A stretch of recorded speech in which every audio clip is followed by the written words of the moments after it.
میرے نبی کو دیکھو کھڑے دروازے پہ. کون؟ بیٹی ابھی تو نے کہا نا کاش میرا باپ ہوتا. چل مجھے وہی سمجھ دروازہ کھول دے. اس نے کہا میرا باپ اتنا اچھا تو نہیں جو آ جاتا. کہا پھر تو نے یہ بھی تو کہا تھا نا کاش میرا بھائی ہوتا.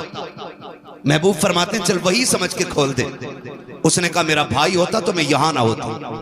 آقا فرماتے ہیں تیسری بار تو نے یہ بھی تو کہا تھا نا کاش کوئی میرا ہمدرد ہوتا. فرماتے ہیں پھر مجھے ہمدرد سمجھ کے دروازہ کھول. بچی کہنے لگی پھر آ جائیے اندر. میرے حضور تشریف لائے. چہرہ دیکھا دیکھتی رہ گئے. لیکن پھر دیکھ کے کہتی آپ کون؟ حضور فرماتے ہیں یہ نہ پوچھ میں کون، یہ بتا بیٹی تو نے آواز کیوں دی تھی، روئی کیوں؟ بچی کہتی ہے کیا بتاؤں، 7 سال ہو گئے اس مکان کے اندر. میں 8 سال کی تھی یا 9 سال کی تھی. اس وقت میرا باپ مجھے بازار میں بیچ کے گیا تھا اور یہ مجھے خرید کے لایا تھا. کہتی ہے وہ اچھی عادت والے آج تک مجھ پہ ستم رہا ہے. میں اتنی تھک چکی ہوں کہ اب مجھ سے کام نہیں ہوتا. یہ دیکھ میری عمر 15-16 سال ہے. تجھے نہیں لگتا مجھ پہ بڑھاپا آنے والا ہے؟ اتنی کمزور ہو گئی ہوں. محبوب فرماتے ہیں بیٹی روئی کیوں؟ اس نے کہا محترم سنے تو صحیح بات، یہ کام زیادہ ہے، طاقت نہیں ہے، بیمار ہوں، سر میں درد ہے. آج جب مجھ پہ ستم ہوا مجھے یاد آیا میرا باپ 7 سال پہلے بیچ کے گیا تھا بازار میں.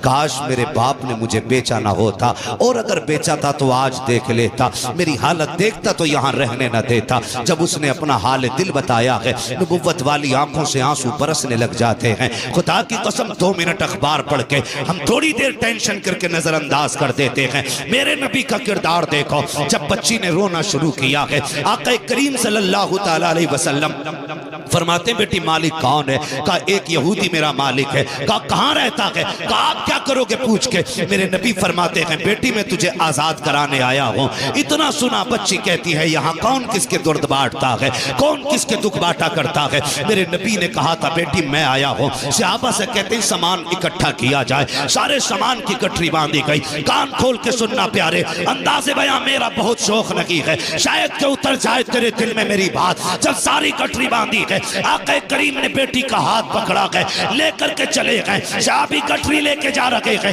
آقا کہتے ہیں یہ گٹھری کس کی ہے؟ آقا اس بچی کا سامان ہے. میرے نبی کہتے ہیں لاؤ یہ سامان ہمیں دے دو. کیا کرو گے؟ آقا کہتے ہیں میں اپنے ہاتھ میں لے کے چلوں گا. سرکار غلام حاضر ہیں، ہم لے کے چلیں گے. تب میرے نبی نے کہا تھا یہ میری بیٹی کا بوجھ ہے، مجھے اٹھانے دو تاکہ قیامت تک کل کسی باپ کو اگر بیٹی کا بوجھ اٹھانا پڑے